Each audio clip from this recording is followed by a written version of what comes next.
Hi guys, today I'm going to show you how to make a frame for your keepsakes and your photographs. In fact, you could use it for anything. So here I'm scoring on a 12 by 12 inch 300 GSM Arden Cardstock at 3/4 of an inch, 1 1/4 inch, 2 inches, 2.5 inches on each side. The pencil area is where we are going to cut away. Make sure you score each line twice because it is quite heavier cardstock and you do want crisp lines when you are burnishing.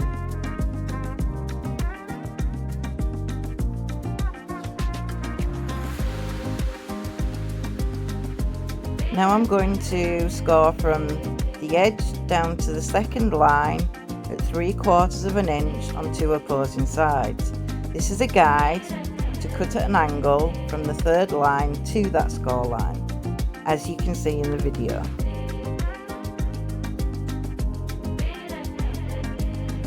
And this is so when we've made our frame, we have some really nice edges of our frame, not just, bluntly cut. The pencil area is where we will be gluing. So it's a guide for your stamps and your inks. Now I need to add some colour. So I'm using Uncharted Mariner and adding some to a stamp block, a spritz of water, and then smooshing this onto the textured side.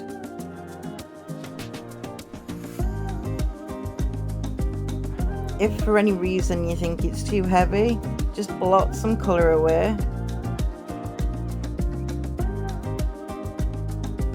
And it does actually pick up the textured surface of the cardstock, which is just beautiful. Wiping this colour away, I need to dry this layer because I do want to add another colour and I don't really want mud.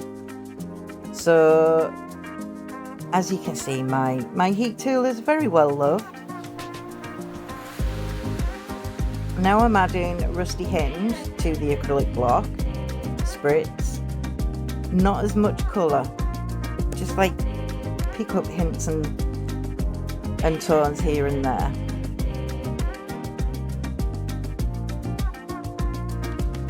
And that will do for that. Blot it and dry it. Again with that great heat tool of mine. Maybe it's about time I got a new one. Maybe not a white one.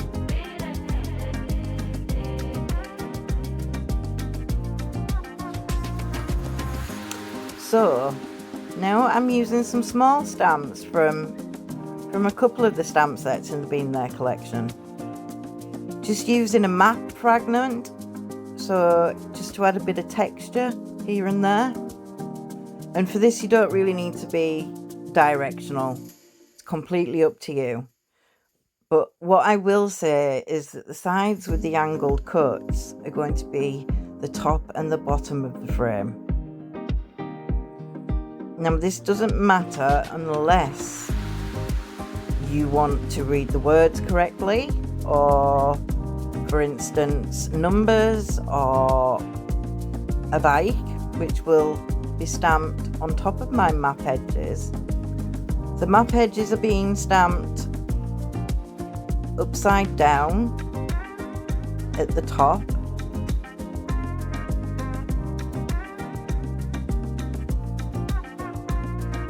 not upside down on the bottom, sorry, and up, and the right way at the top, just because I want my bike to be going the correct way. And now just again, an aeroplane, we'll be adding some numbers, some words, phrases, all just to add a bit of interest and some texture. I don't want to completely obliterate the white that is in the background of the cardstock because it just all becomes too dark. So here I am adding some numbers, like little ticket numbers.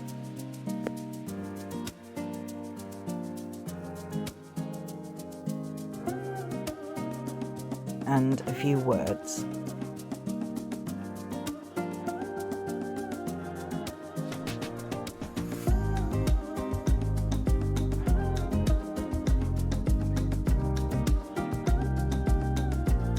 I think I've put undiscovered and all the feels now. I love the font of the word undiscovered. It's a well used and well loved stamp. Now we need to turn this over because we need to add colour and images to the centre now before we add our die cuts. So I'm using Smoky Sky and Uncharted Mariner. I'm only adding one colour this time. It just makes a really lovely dusky blue that I just think ties in with the collection beautifully. So blotting and drying this off.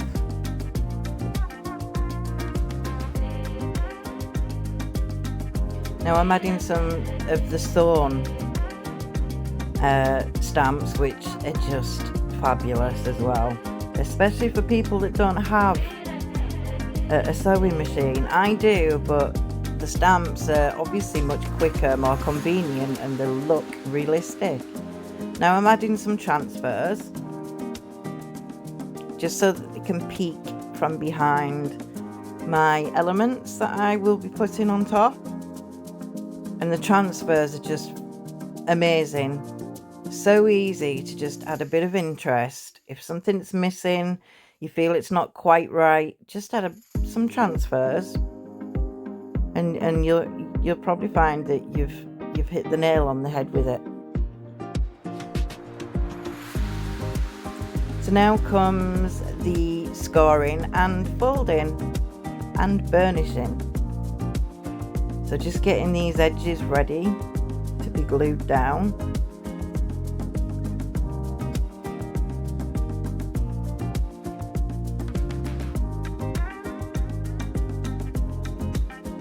And the 12 by 12 300 GSM cardstock from Arden, I must say is extraordinary. I've never used card like it. The burnishing and the scoring and the folding and it stamps, and it's honestly, it's just one of the best cardstocks I think I've used, and I've been doing this a few years now. As you can see, I have completely glued the edges that were pencil drawn and a little bit for the angled edges, and our frame is complete. Now for the other fun part, which is adding a few differences to some of the paper elements that I cut. So I'm taking one of the frames from a 12 by 12 pad. I'm just going to make it my own, add a few stamped images so it's a bit different from, you know, what anybody else might do. Some people like to leave them plain, that's fine, because there are some designs on them, they're not plain, but at least adding a few elements here and there, it really does feel like and look like my own. It's just layers upon layers, always adds interest. I'm just blotting it so I don't smudge it whilst I glue it onto the photograph. And as you can see, that photograph has got a gorgeous dusky sunset, so it's got hues of oranges and greys and blues, and I just thought the colours that I chose for the frame and the centre just went really well with it. I mean, if you're unsure of what colours to do because of a photograph that you've got and it doesn't feel quite right, you can absolutely just print your photograph off in black and white or sepia, and you'll find that then will go with anything that you want to use. You've got a blank canvas, so to speak. Now I'm just making a loaded envelope, which is fantastic to do.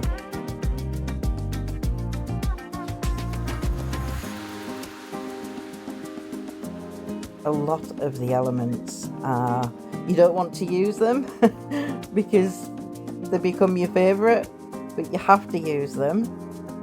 That's what we buy them for, right? So I've added a little bit of glue gel to the back of the envelope, just in case I want to add things, and a little bit of height. So I'm adding some leaves now because I just felt like it was just missing something. So those again from the die cuts, laser cuts. I thought twice about the suitcases.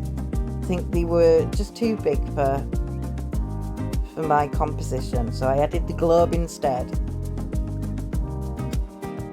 Now I'm trying to look, there we go, found the arrow.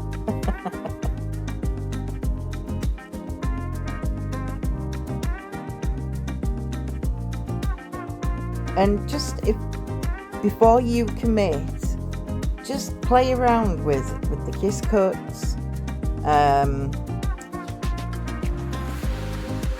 the die cuts and the laser cuts. Just play around with them before you stick anything down. And when you are happy with the composition, my advice is to take a photograph, and then when you have to take it all away to then glue it back down again, you have that composition in front of you. And there we are, just adding a few of the enamel dots, which again I like the laser cuts. If you feel like something's missing something, just add a few. And there we go, just tidy the desk up so you can all see the finished result. All products used are Arden Creative.